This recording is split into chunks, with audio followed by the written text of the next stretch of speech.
This brings us to our last vodcast of Chapter 17 and 18, and this vodcast is about capacitance. Capacitance is the ability of a conductor to store energy in the form of electrically separated charges. Capacitance is defined as the ratio of the net charge on each plate to the potential difference created by the separated charges. A typical capacitor can be constructed from two parallel plates of metal separated by a small difference.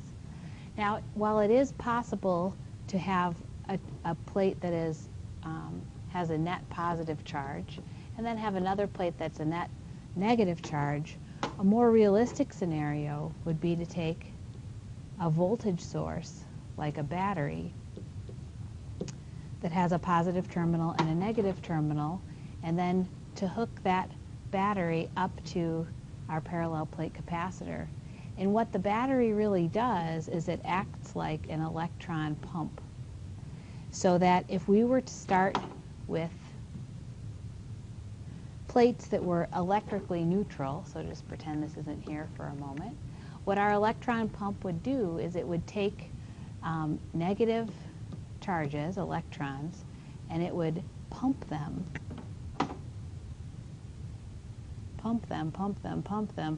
over here to our right plate, so that we would end up with net positive charge on the left and net negative charge on the right.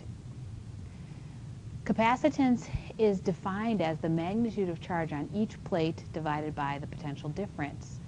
Now, the charge on each plate, the amount of charge, is going to be the same, but in this case on the left plate, our positive plate, obviously the type of charge is positive, and on our left plate the type of charge is negative. But because charge is conserved, and because this we created this capacitor by pumping charge from one plate to the other, the amount of charge on each plate is equal. The unit for capacitance is the farad, which is equivalent to 1 coulomb per volt. And this is because, again, we've got a coulomb charge over potential difference voltage, and that equals a farad. The capacitance for a parallel plate capacitor in a vacuum, well, a capacitor depends on several things. First of all, it depends on something called permittivity. Now, if you put a different substance between the plates of a capacitor, its capacitance will change. And such a substance is called a dielectric. So, if I've got my charged plate and I take something like, say, glass, and I put it between my plates, what will happen is it will increase the ability of the charged plates to hold a charge. If the glass weren't there, it would be easier for electrons to jump the gap. With the dielectric in place, it's harder for electrons to jump the gap, and therefore the capacitance can hold a larger charge. So this is an insulator. This glass would be an insulator. Now for a vacuum, this number, this permittivity, is 8.85 times 10 to the negative 12th. And you can look up that value for different substances. Capacitance also depends on area of the plates, the cross-sectional area, as well as the distance between the plates. So the capacitance of any given capacitor is really determined by those three things, by whether or not there's a dielectric between the plates, the area of the plates, and then the distance between the plates. Now, the purpose of a capacitor is to store electrical potential energy. We've been talking about capacitors for a few days now, even though we haven't been calling them capacitors until now. Again, basically what we've got is two metal plates, one positively charged, one negatively charged. The formula for the electrical potential energy stored is 1/2 Q times delta V times the voltage. Let's take a look at a practice problem, or a couple of practice problems.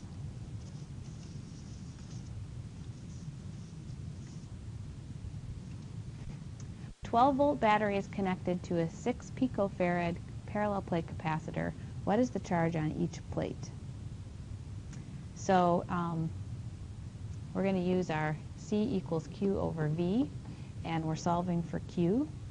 We can rewrite this as Q equals CV, and it's just a matter of multiplying 6 picofarad, that's 6 times 10 to the negative 12 farads, and then times our voltage of 12 volts. That gives us 7.2 times 10 to the negative 11 coulombs of charge. Question 2, a potential difference of 100 volts exists across the plates of a capacitor when the charge on the plate is 400 microcoulombs. What is the capacitance?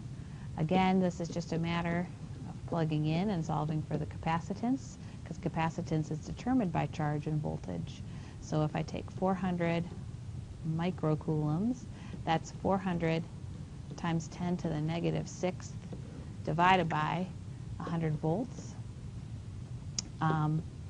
Essentially, what you could see here is we would get 4, if I divide here, 4 times 10 to the negative 6 farads, or 4 microfarads. Question 3. A parallel plate capacitor has a capacitance of 2 millifarads and is operated at 6,500 volts. Calculate the charge stored.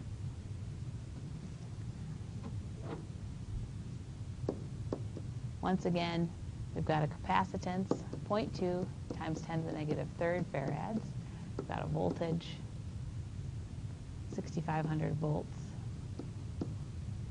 And I think we're starting to get the hang of this. The charge is equal to C times V, so you would multiply those two values together to get our charge, and our charge would be in coulombs, and I'll leave that to you to do that math. Now, before we do question 4, I would like to change gears slightly. Here we go. Pull up a different version of the notes.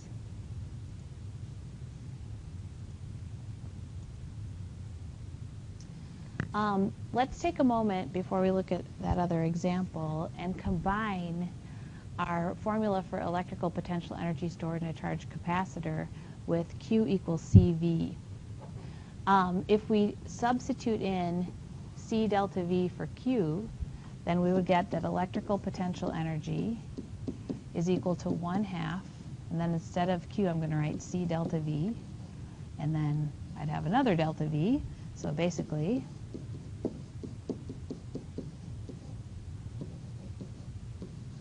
it'd be C delta V squared. Or I could take this and rearrange it. I could say that delta V is equal to Q over C, and then I could make that substitution. And if I do it that way, I get that the electrical potential energy is equal to 1/2 Q squared over C. So by combining those two things together, it makes it much easier to solve a problem like exercise 4. Where did I go here? Exercise 4, what's the electrical potential energy stored in the capacitor from question 3 at this potential difference? So we are given a capacitance, and we are given a voltage, and we would like to find the electrical potential energy. So I'm going to use the version of the formula that works best for me. Go back quickly here. Capacitance and voltage, 1/2 C delta V squared. So it would just be a matter of plugging in those values. Don't forget that milli is times 10 to the negative 3rd, and 6,500 squared. And then whatever answer I get there would be in joules. I'd like to take a minute now at the end of our talk about capacitors to answer some fundamental questions about capacitors. We have a tendency to give you lots of questions where you solve, plug and chug for numbers. But in this chapter, it's more important that you start to understand the ideas and why we see what we see. So suppose a parallel plate capacitor with area A is connected to a battery. So that's what I started with in the notes. I'm just going to sketch a picture of that again, just to remind you what we're working with here. So we'd have a battery with a positive end and a negative end. And if I hook up the battery to the capacitor like that, I would end up with a positively charged plate on the left and a negatively charged plate on the right.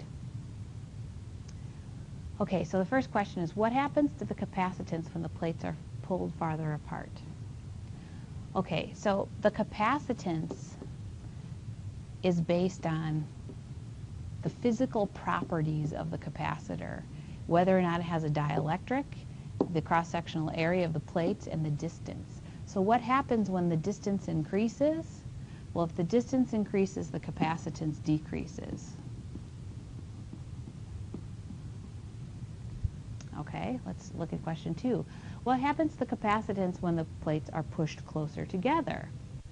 Okay, so now in this case, the distance is decreasing. So if the distance decreases, I'm using the same formula, thinking about what happens when this distance decreases, then the capacitance must increase. I don't know why I put a negative there. There we go.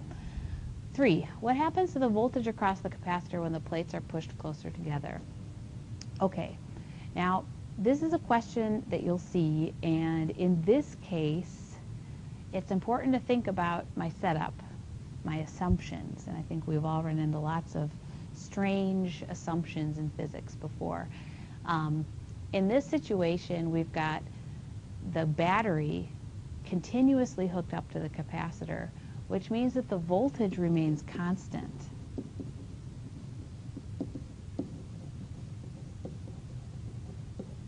The voltage remains constant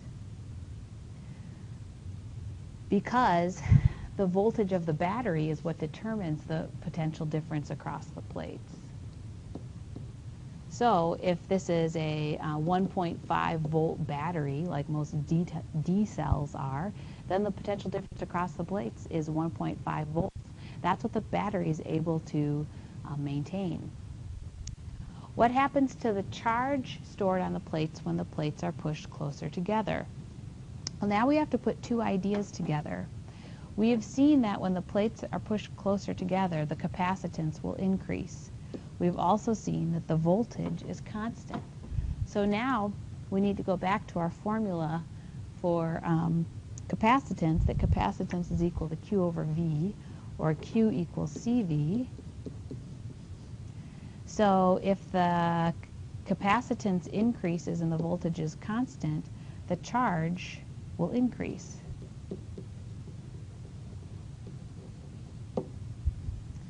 Suppose a dielectric is put between the plates. What happens to the capacitance? So now we're increasing this permittivity. The capacitance should increase. Finally, based on your answer to 5, what would happen to the charge stored on the plates? So again, if the capacitance increases and the voltage remains constant, then our charge is going to increase, our charge stored on the plates. Let's see, I think that wraps it up. We went through these practice problems. That will do it for Chapter 18.